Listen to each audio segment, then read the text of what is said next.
La suite de questions insolites qui vous sont posées et vous apportez les réponses. Hein, c'est ça, à peu près. Alors, vous savez ce qu'on va faire? Je vais vous les poser. Je vais me faire coller, oui, mais non. Non, parce qu'il y a tellement de réponses à ces questions que forcément... Mais une question toute simple. Pourquoi dit-on lune de miel? Honeymoon en anglais, Ouais. On dit lune de miel parce que ça remonte au temps de Babylone. Je vous passe la chanson, hein, mais on est quand même il y a plus de 6000 ans. Eh bien à l'époque, lorsque vous voulez marier votre fille, eh bien vous devez promettre une dot, hein, comme toujours. Mais la dot du temps de Babylone, c'est quoi? C'est pas du miel, de l'hydromel. Et l'hydromel, c'est la plus vieille boisson alcoolisée que l'homme connaisse. C'était un mélange d'eau et de miel fermenté. Donc en gros, on saoule le gendre, je sais pas, pour qu'il voit pas que la mariée est pas jolie ou pour leur donner du cœur à l'ouvrage. En tout cas, c'est ça l'origine de la lune de miel. Bon, alors je regarde. Et lune parce que ça dure 28 jours. On donnait pendant ça dure 28 jours seulement l'amour. Ouais. On donnait du miel. Le beau-père devait donner de l'hydromel pendant 28 jours à son gendre. Bon, alors, Jean-Baptiste Giraud, je regarde, pourquoi ai-je des cheveux blancs? Vous avez les cheveux blancs parce que, eh bien, les petites cellules qui font que vous bronzez, hein, la peau bronze, elle change de couleur au soleil, ben pareil, c'est les mêmes cellules qui vont donner leur couleur aux cheveux, eh bien, elles meurent, ces cellules, et plus de cheveux. En revanche, plus de cheveux blonds, bruns. Certains n'ont pas de cheveux blancs.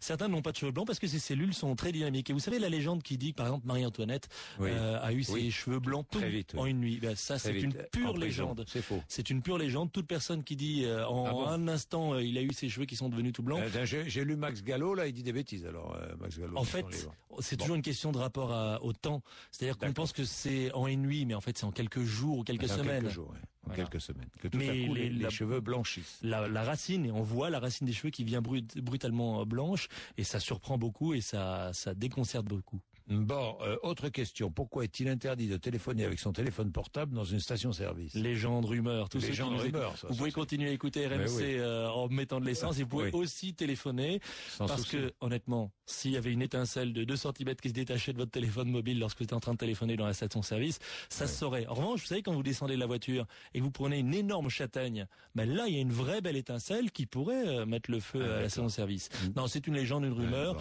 Et d'ailleurs, entre pétroliers, il y a ceux qui disent ne téléphonez pas, et puis il y a ceux qui disent mais non, il n'y a pas de sens de téléphoner. Pourquoi les bananes sont-elles tordues, toujours tordues? C'est la meilleure façon que la nature a trouvée pour faire pousser les bananes sur l'arbre, parce que si elles poussaient toutes droites, eh bien elles pourraient pas toutes se ranger et il pourrait y avoir moins de bananes sur le bananier. La nature est bien faite. Oui, la nature est bien faite. Et pourquoi est-ce que les tartines tombent-elles toujours du côté confiture? Eh bien parce que la table qui sert à porter les micros de ce studio est à la même hauteur que la table de votre cuisine, plus ou moins, et qu'à peu près tous les meublants, parce que ça répond à un nombre, le fameux nombre d'or, qui a été inventé déjà du temps des Grecs, et même on le retrouve chez les Égyptiens. C'est-à-dire que tous les meubles sont à la même hauteur, et cette hauteur, malheureusement, c'est une hauteur à partir de laquelle la tartine, lorsqu'elle tombe, n'a pas le temps de faire un demi-tour. C'est pour ça qu'un chat, il est plus facile pour un chat de se rattraper en tombant du 2e étage, par exemple, qu'en tombant d'une petite hauteur. Un chat peut se faire mal de pas très haut, alors qu'il se rattrape bien, comme la tartine. Bon, c'est vrai qu'il y a beaucoup de pages blanches à la fin d'un livre.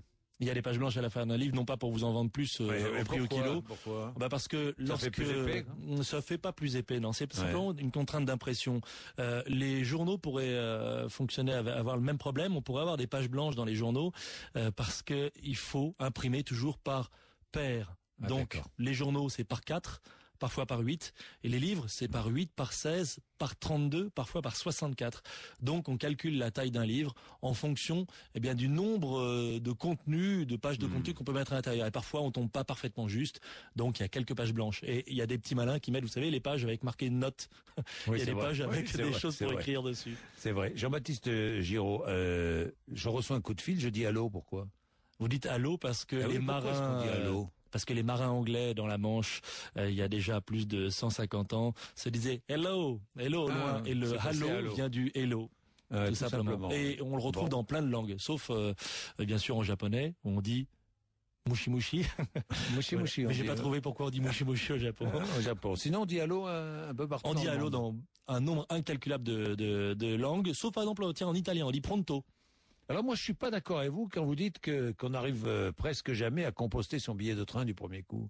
Parce que vous êtes un garçon calme, on le sait bien. Non, mais je suis assez, j'y arrive, non. Moi, je suis toujours à la bourre quand je prends mon train. Donc, j'arrive devant le composteur, j'enfile le billet à toute vitesse. C'est jamais le bon sens, Voilà. Il y a marqué « Retournez votre billet ». Alors vous retournez votre billet, et puis vous êtes encore plus stressé parce que le train va partir, hop, vous remettez le billet dedans, on vous devrait appeler Guillaume Pépi pour ça. Eh ben c'est pipeau, parce qu'en fait vous pouvez essayer, là tous ceux qui doivent prendre un train aujourd'hui ou demain ou dans les jours à venir, vous pouvez composter votre billet des 4 côtés dans n'importe quel sens. Simplement, il y a un ingénieur qui a décidé de faire afficher un message « Retournez votre billet », alors qu'il n'y a pas du tout à retourner le billet, on peut le composter du côté que l'on veut.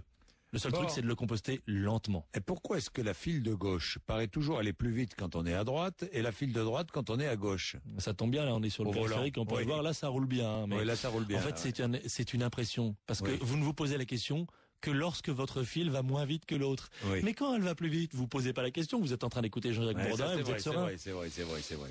Non, mais c'est vrai, vous avez raison. Non, vous avez raison.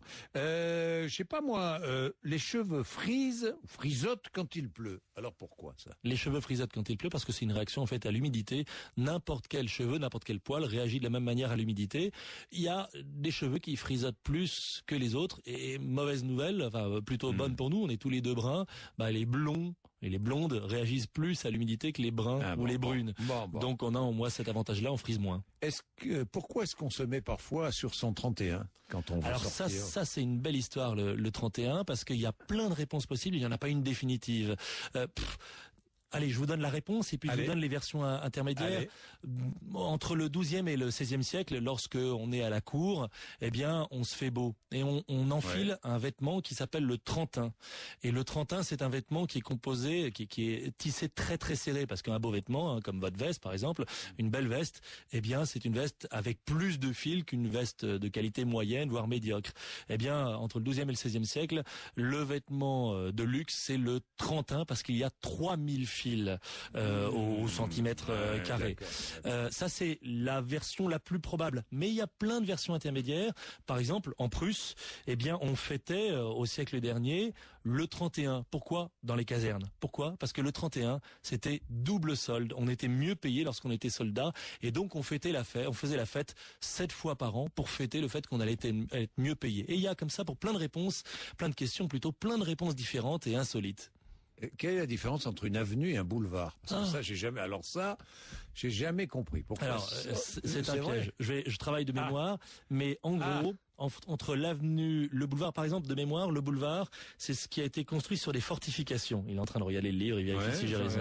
Le boulevard, c'est ce qui a été construit sur des fortifications. Mais parfois, il y a des boulevards qui sont pas du tout construits sur des anciennes fortifications. L'avenue, vous avez bien sûr l'avenue, la rue, la ruelle. Par exemple, tiens, la ruelle. La ruelle, c'est une rue dans laquelle on ne peut pas passer en carrosse. Donc, c'est pas simplement pour dire que c'est une petite rue, c'est pour dire que dans cette rue, pas question de passer en carrosse. Et aujourd'hui, évidemment, en voiture. Attendez, mais le boulevard Saint-Michel et le boulevard de Sébastopol, c'est ce que vous dites. À Paris, ne se trouvent pas du tout sur d'anciens remparts. Oui, parce qu'il y a une commission de terminologie qui, au siècle dernier, s'est dit, tiens, on va appeler ça boulevard machin, boulevard truc. Et puis, il y a un puriste du langage qui a dit, mais non, le boulevard, c'est ce qui est construit sur les fortifications, donc vous arrêtez de donner le nom boulevard à tout et n'importe quoi. Voilà. Une avenue, pour terminer, c'est ce qui conduit normalement à un monument. Ah d'accord. Voilà. Donc au bout d'une avenue, vous pouvez avoir des avenues qui font 50 mètres de long et c'est pourtant une avenue, elle est toute petite, mais il y a un monument, une petite statue, une fontaine, un truc comme ça. Ah voilà. Oui, parce que ça c'est une question que je me suis posée 10 fois. Pourquoi un boulevard et pourquoi une avenue? Franchement. Et on trouve le mot boulevard dans des tas de langues. Vous le trouvez bien sûr en anglais, mais vous le trouvez dans des tas de langues un peu partout dans le monde, que ce soit en espagnol, en portugais ou autre, et toujours pour la même raison, la même origine.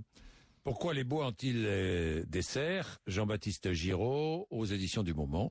Voilà, des questions insolites et passionnantes. Merci à vous. Merci infiniment.